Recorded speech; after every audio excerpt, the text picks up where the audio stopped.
space and alien stuff, I'll believe that when the average person can go to the local spaceport and buy a ticket to another planet. It's got to be really that obvious. Well, I want these people to show up. I want to see it happen. But I believe that we're on our own, and it's up to us humans to solve our problems and not wait for some space fleet. Although I wish it happens, and if it does, I'd be very happy. I don't disagree with you in the sense that I feel like we do need to solve our own problems. What I'm trying to say is that we have had someone who worked in Space Command come forward and give some really explosive testimony. Yeah, I understand, but I want to see actual spaceships, landing in different cities around the planet, or at least, being up there and anybody can look at them with a telescope. You know what I mean? Like, I want to see them take action, and I don't want to hear talk about UFOs coming to rescue us. And I also know that they were planning a fake alien invasion. I have this from Von Braun's secretary. Carol Rosen, right. Yeah, that they were planning a fake alien invasion as a cover for genocide. So, my first suggestion is that maybe they're just playing for time so they can still pull off this scenario. And we're not going to give them that time. But I just want to point out here that you are now claiming that your membership includes the Pentagon White Hats and Space Command. These are the people with all those levels of security above the president. Yeah, all right. They sent a guy out here who claims to be from that faction. Okay. Who was with the remote viewing outfit of the CIA. Okay. Gave me a whole bunch of material about forbidden technology and a lot of valuable information. And he seems like a nice guy, and he seems sincere, and he does seem to represent the good guys in the Nazi faction.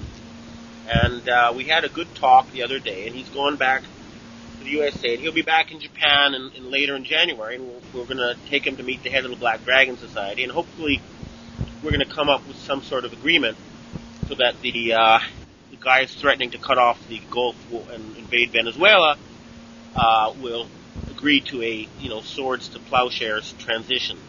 So that's the kind of negotiation that's going on. Well, now, in your private newsletter, you mentioned the swords to plowshares transformation, and then you also say this group has the potential to develop the over 6,000 patents that have hitherto been suppressed for national security reasons. One technology they possess is anti-gravity. This would make automobiles obsolete and allow roadways to be transformed into gardens. They claim to control technology that allows the creation of portals into other dimensions. They claim we have not seen proof but have heard this from many credible eyewitnesses that many so-called underground bases around the world are actually such portals. Hopefully we will soon be able to see this if it is true. If so, the implications are more than mind-boggling. Well, again, they gave me the material about the Philadelphia experiment and a bunch of scientific essays on anti-gravity describing in detail how it works, which is why I felt that, okay, I can write this saying, all right, they've provided a lot of credible evidence, but they haven't provided proof yet. Okay? Well, I haven't flown in an anti-gravity scooter yet. I haven't walked through a portal. I haven't seen one. So it sounds good, and they did provide convincing evidence, but not proof. I understand. I'm just telling you that I now have 3 people I've directly spoken to at length myself who've actually been through these portals. And what was so shocking to me was that this comes out on your blog, the subscriber-only blog, literally within days of when the third and in some ways the most amazing witness came forward saying exactly the same thing. And you didn't hear from me on this, and I haven't even published it yet, but yet we're all talking about the same stuff here. Yeah, but you got to remember that they were, if you take a cynical approach, you have all these former military types talking about UFOs. Well, maybe, they're just preparing public opinion for the fake, invasion, right? So I always keep an open mind, but I also remain cynical at the same time.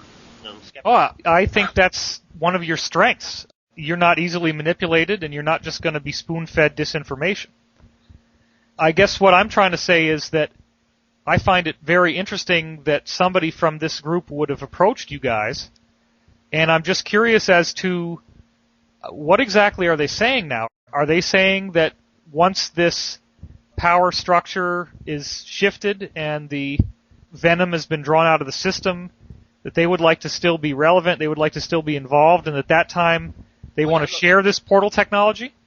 Well, what they said was they don't want to end up like when the Soviet Union collapsed and generals were suddenly finding themselves working as taxi drivers in London. Right. And they're saying, look, if you do that, we'll fight. And we don't want to be ruled by the Chinese either. And of course, we're saying, yes, no, the Chinese don't want to rule you, and, we'll keep paying your salaries. So just, you don't have to fight. And instead, we'll write off U.S. debt and help the United States rebuild their economy again. So, it's a win-win solution we're offering, and I think they understand that. And we're also saying there's not going to be any Nuremberg trials, although there may be a South African-style Truth and Reconciliation Committee. But anyway, that's about it. When it happens, it'll happen. Let us see. But I'm getting a lot of good news, and I'm gonna hang up now, and I'm gonna start making some calls to some of my sources to get the latest information. Okay? Great. Well, I really want to thank you, and I'm sure that everyone listening to this thanks you. Just one quick question is, how vomitous do you think the economic transition will be when it actually happens? Should we be prepared for some very hard times, or do you think it'll be fairly smooth? Or the common person listening to this, how's it going to affect them? Hopefully it will be fairly smooth and there won't be a lot of disruption, but I do believe everybody should have a certain amount